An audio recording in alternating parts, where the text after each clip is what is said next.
My guest today on Dan's podcast is Jerry Larsen, who is the mayor of East Hampton Village. The village is separate from the town and was surrounded by the town.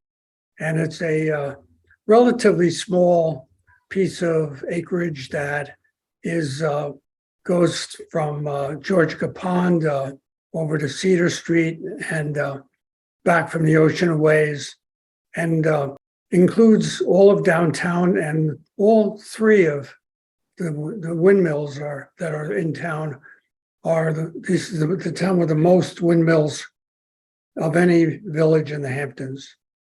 And I want to welcome you to the podcast, Jerry. And I want to also, before I begin, let viewers know that I have an iron in the fire here with this with the village in that at Christmas, when there's the big Christmas Day parade that goes through the center of town, I'm Santa Claus. Well, I don't know if you know that, Jerry, but there I sit high up in the back with the snow. In any case, you're relatively new to being a mayor. I think you've not done it before, and is this, I think, your second year? Is it since you were elected?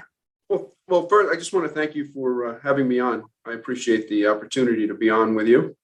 Okay. And I did know that you helped us out on the Santa parade. So thank you for that. That's an incredible thing to do for the kids. My sixth year. Yeah. And this is my second year. I was elected in September of 2020. So this is coming up on my second full year. Now, there's a tradition in the village of long-term mayors. Mayor Rickenbach, I think, was mayor for about 20 years. Yeah, that's true. And he was on the board for even longer. So I think he did a total of almost 30 years on the village board. Well, let me ask you a little bit about where are you from in East Hampton? Did you grow up here or did you move here? Yeah, I moved here when I was about 8 years old, and we lived on Buell Lane, which is in the village. And I went through all the local schools. And then I became a police officer here in the village. And I worked for the village as a police officer for 34 years. And the last 14 of those years, I was the chief of police.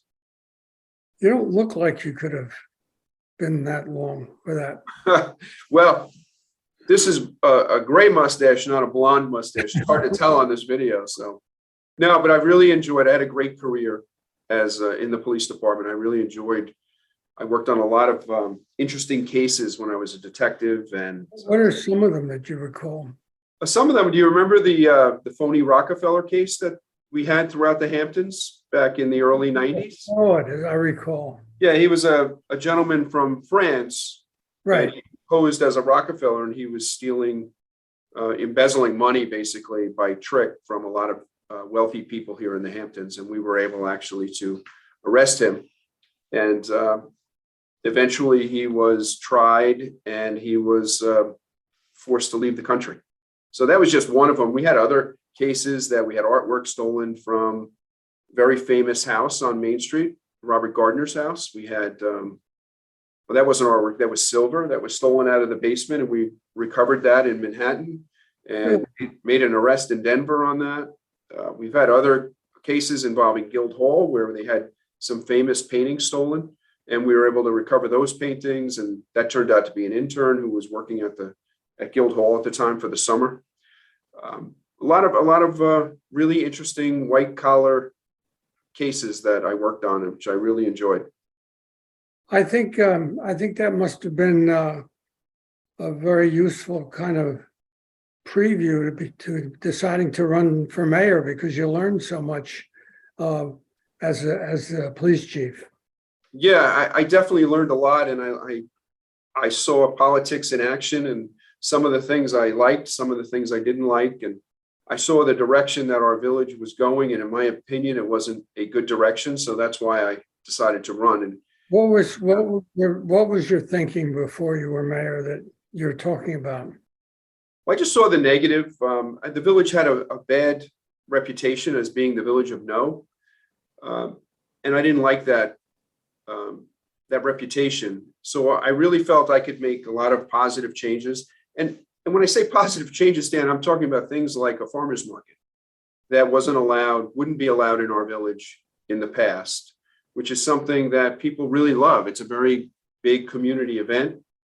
We decided to do music at our beach, our local beach, one night a week, where we employ local bands to perform free for the community, similar to what they do in Sag Harbor on Bay Street. One night a week, they have a band that plays down there, and people come out with their beach chairs and they sit and they enjoy themselves. And I really wanted to make it more of a community-friendly village, which I think it's kind of lost a lot of its friendliness over the years. For whatever reason, I'm not going to, point fingers or blame people, but I just saw the direction it was going. I didn't like it. And I think we've made a lot of positive changes, whether it's been, just cleaning up the downtown and making it more,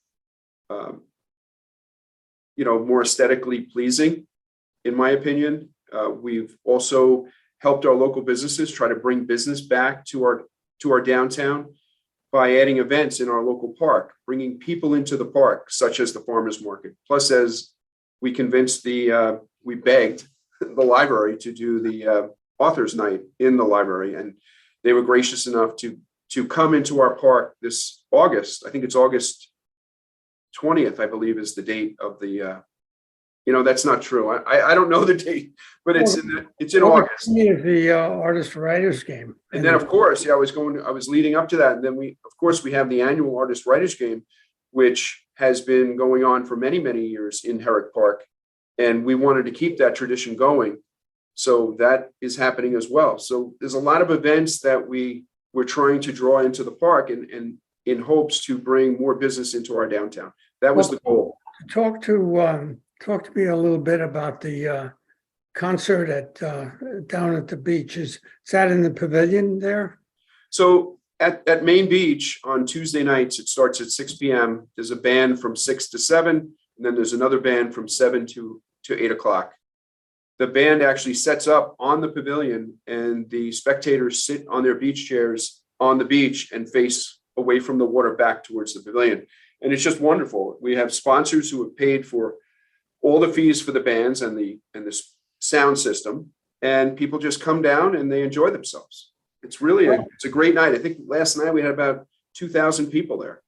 So, and when is parking rules suspended, because the only village people can park down there, or can people from elsewhere come for the concert? Well, what people should know is that after 5 p.m., anyone can park at our beaches. We don't enforce the permit regulations after 5 p.m. on any night, not just Tuesday nights. So people can come and enjoy the beach after 5 o'clock without any fear of getting parking tickets. That's wonderful. I didn't read that. I think it's fairly new, because they used to not do that. I used to go down there for lunch sometimes and park for 15 minutes and get lunch, sit in the car, read the paper. Right. And that was all right. But we also, at Main Beach, Dan, we have this new pavilion concession provider that we have there, which is Susan Seacamp. Formerly, they owned, they ran the beach hut in Amagansett, and they secured the bid on the beach hut, they call it, at Main Beach, and they're doing a great job there. The food, they're open for breakfast, which is really very popular now. So again, you can come to Main Beach and park up until 10 a.m. without any tickets. So you can come enjoy a breakfast up there and sit and look at the ocean. You have so much marine life going on out there right now. You have whales and dolphins going by. We don't allow the sharks, so that's the outside of the village. It's the only place you'll find sharks. Well, we'll have to blame you for that. The other places to go. There's another way of getting to the beach, even during the day, which has been around for a good while, but it's always kind of puzzled me, and that is this little it's a large golf cart that goes down from. Does it start in the parking lot by the Y? Is that where it starts? Exactly. It's called, it was called the free ride. I think it's called the circuit now. And it starts in the long-term lot and it makes its route down Newtown Lane, Main Street, and all the way up to Main Beach. It's a terrific way to travel around the village. It is free and it is green, and it's really good. And we worked with the circuit to provide transportation from that long-term lot directly through the park for the employees directly through Herrick Park for the employees who work in our downtown, because we encourage the employees to park in that long-term lot to keep the parking lot free for customers of their own stores. So there's a lot of pushback sometimes that people don't want to walk across the park. So we were able to work a deal with the circuit to provide that transportation through the park for the employees, which has been a big hit. How does that work? Can you have a vehicle go through the park there? Well, just that golf cart, that oversized golf cart, Yeah. that goes directly through the park. So the employee would park in the long-term parking lot and then get on this golf cart, and they will bring them into the village and drop them off near Starbucks, near Conn's, right in that back parking lot. And from there, they can walk to wherever they work. And the same thing in the evening, that golf cart will wait for people and then transport them back to their cars in the long-term lot. How often does that golf cart pass a particular spot? It's hard to say with their regular route, but with what I was talking about with the the employees, it's really 2 hours in the morning and 2 hours in the evening. And it's pretty frequent because they just go back and forth for those 2 hours to help out the employees back and forth to their cars. Years ago, they tried it with a Hampton Jitney bus. But the problem we found with the bus is that by the time you wait for the bus, you get on the bus and it deals with all the traffic, you might as well have walked across the park. Right. So this way, even if you start walking across the park and the golf cart comes across you, they'll pick you up and bring you the rest of the way. Do they do that also on the main route, pick you up if you stand by the side of the road? I believe they do. Yep. You could probably flag them down. They would probably stop. They're all pretty nice. The drivers are pretty nice people. So. Also, so were some other changes I've noticed in town, which were festoons of flowers on the lampposts, they're wonderful, I think. And how does and the other thing I noticed was that they did Belgian blocks around the trees instead of wood in most of downtown. Why was that done that way? Well, for years, probably for the last 30 years, there's been railroad ties. That's basically what they were, surrounding the trees. And over the years, those have started to rot and, fall apart. And then you have the big spikes sticking out of the wood that were originally used to hold the railroad ties. Some of them were, stacked too high. So you had to have these big spikes. It was just very not aesthetically pleasing in my opinion. So when I became mayor, that was one of the first projects that we completed. It took us quite a while. It took us over a year to do all of those, but we hired 2 part-time masons who just come to work and that's all they do. And now they're working on a lot of our sidewalks where we have a lot of bricks that are trip hazards. Because remember, you have a sidewalk that has roots, and as the trees grow, they push the bricks up in different places. So those all need to be repaired. So it was quite costly to have non-employees and have to subcontract all that work. It was quite expensive. So by employing 2 part-time masons, we were able to get a lot of this work done at a very cost-efficient manner. So, personally, I think it looks terrific. Yeah, I do too. Thanks. Do you have anything that you can tell us about upcoming that might be happening that you're working on at the present time? Well, we did start a recycle program in the village for all the public areas. We have recycle garbage cans, which the village never had in the past.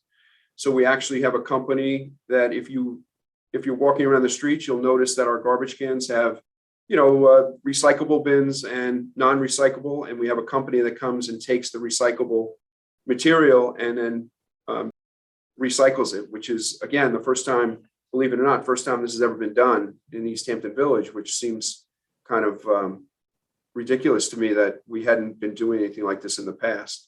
So that's something that I think was really important that we're doing. We also had to take a large bond to replace a lot of outdated equipment for the fire department, for our highway department. And we're finishing up a large project on North Main Street, which is the Domini Museum, which we just secured a bond for, and we should finish that in the next 6 months. And then East Hampton Historical Society is going to that's going to be their new home, which is going to be terrific. Yeah. So we have a lot of things going on, but those are just some of the highlights.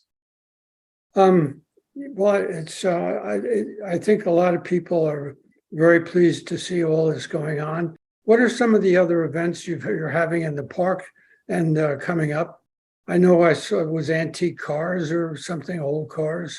Yeah, so we had a car show on Memorial Day weekend, which was terrific, and the proceeds of that went to our veterans. So whatever money was raised at that event went to our veterans, and all of these events are being done by the East Hampton Village Foundation, which is a foundation that we started when we took office.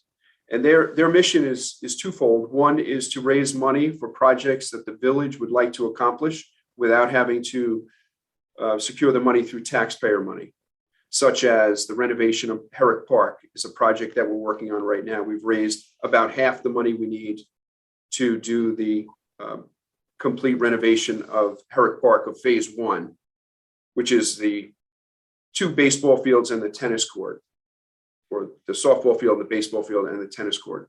They're all being swapped around, and the entire field is being resurfaced, I guess you could say it, and new lighting. It's going to be a terrific project, and we plan on starting that in the fall as long as we can raise the additional monies.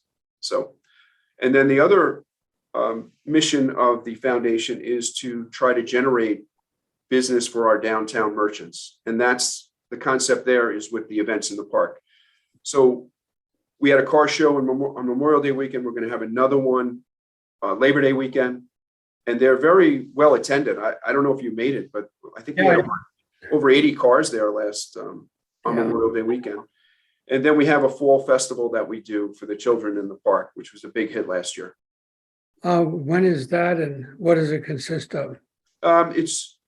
Last year it was in October, right around Halloween. So we had a costume party, a costume contest. We had, I think we had a dog costume contest,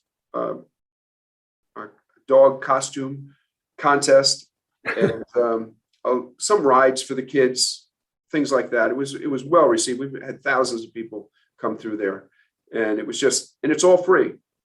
The foundation raises the money, and it's all free, and it's all an attempt to really bring a sense of community back here. What can you explain the third hour paid parking and how that works?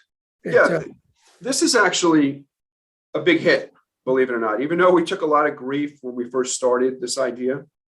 So over the years, I've heard a lot of complaints from merchants and customers that 2 hours parking, and that was our max. You could and it's free, but you get 2 hours to park, and then you have to move your car to another location. So the complaint was 2 hours is not enough because you couldn't have lunch and shop comfortably in only 2 hours, and you couldn't see a movie in 2 hours. Yep. So that was the complaints I heard for years. So what we did is in the off season, which is after September 15th, it's 3 hour unlimited parking for everyone.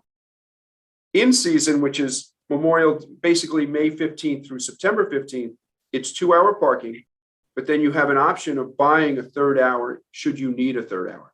So if everybody has 2 hours for free, and if you only use your 2 hours and you move your car, you have to do nothing. If you choose for the third hour, let's say you're having your hair done and it goes beyond the 2-hour limit. You can just go on your phone and you can add a third hour for $10. And it's been well received. I haven't heard any complaints about it, other than sometimes people will complain that, they couldn't get Wi-Fi or something, so they couldn't get on the app right away. But, they're How do you persistent, they'll get on. what is the phone number, or how do you get the know what number to call? Well, there's two ways to do it. When you pull in the parking lot, there are signs that tell you Park Mobile is the app that you can use. So you can download the app onto your phone, and then you can register with the app. And then it's only a one-time registration, and then you have it available every time you use it. The nice part about it is Sag Harbor uses the same app, and we kind of did that together so that, you're not changing apps if you go to a different village. I see. And I believe I just was on with Jesse Warren, Southampton Village Mayor, and I believe their board is going to try possibly doing a pilot program with Park Mobile. So, and if you don't have a phone that you can download an app to, then there's a phone number that's displayed on the sign, and you call them and they'll walk you through the process of paying for the third hour. I saw the sign on going into the parking lot. Are there signs also on the poles on the streets at all? Not on the streets, because we didn't do anything different with the streets. Uh-huh. We left the streets 1 hour parking. You can't buy additional time on the streets because we really want that turnover. So, but you can only buy the third hour in the Rudishan parking lot or the Skank parking lot. I see. We Well, also use it for our daily beach permits, daily beach parking. And we also use it for the railroad parking. So if you choose to take the train into the city, we have parking spots up there you can pay per day for a maximum of 7 days. The nice part about all this is if you're a village resident, you get the third hour in the parking lot for free, and there's no fee at all if you're using the train. So you can leave your car there for 7 days with no fee at all. are there any problems that you seem to have done quite a lot, and it's all been successful, it seems? Has there anything that you tried or that you thought about and then decided against after thinking you should? Yeah, the one thing I really want to do, and I still want to do it, I've just I backed off the idea because it was a lot of complaints that it wouldn't work, but it was going to be diagonal parking on Newtown Lane. It would increase parking because diagonal takes up less space than parallel parking. And personally, I think it's safer for people who are walking on the streets. Right now, Newtown Lane has 2 lanes on one side of the road.